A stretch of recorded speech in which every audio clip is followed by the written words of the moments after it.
ये जो हम जैसों का निर्वाह हो रहा है वो श्री प्रिया जी के भोलेपन के कारण ही तो हो रहा है। हम जैसे कुटिलों का निर्वाह इस दरबार में हो रहा है, इसका कारण श्री प्रिया जी का भोलापन ही तो है। प्रीति जान के हूं थोड़ी तोहे राखेंगी शरण।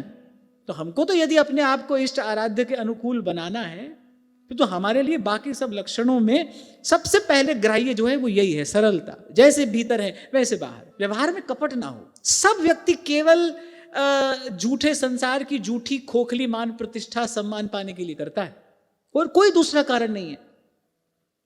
सब हमको अच्छा समझे, सब हमको अच्छा कहें, सब जगह हमारा सम्मान हो, सब जगह हमारा आदर हो, अहम श्रेष्ठ हो हम, केवल इसी की पूर्ति के लिए ये सारा जीवन छल कपट में जाता है। लेकिन जैसे हृदय में लगी अग्नि सोने के महल में भी बैठने पर दूर नहीं होती, शांत नहीं होती, ठीक उसी प्रकार से सारा संसार जय जयकार कर रहा हो, सारा संसार मान प्रतिष्ठा से लाद रहा हो आपको, लेकिन भीतर जो अभाव है वो आपको वास्तविक सुख की अनुभूति होने नहीं देगा।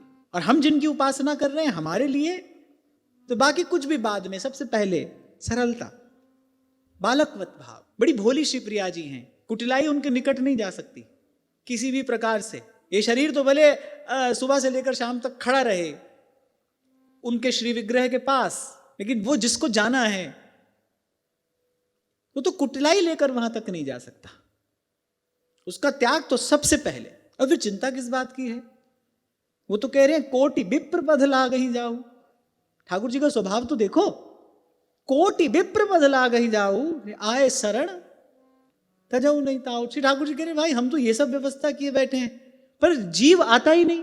गरे सन्मुख होई जीव मोई जब ही, जन्म कोटि अघनाश ही तब ही। वो आता ही नहीं, वो जैसा है वैसा आने को तैयार ही नहीं है, वो कुछ ना कुछ ओढ़ कर ही आता है। इसीलिए कबीर कहते हैं घूंघट के पट खोल रे तो ही पिया मिलेंगे।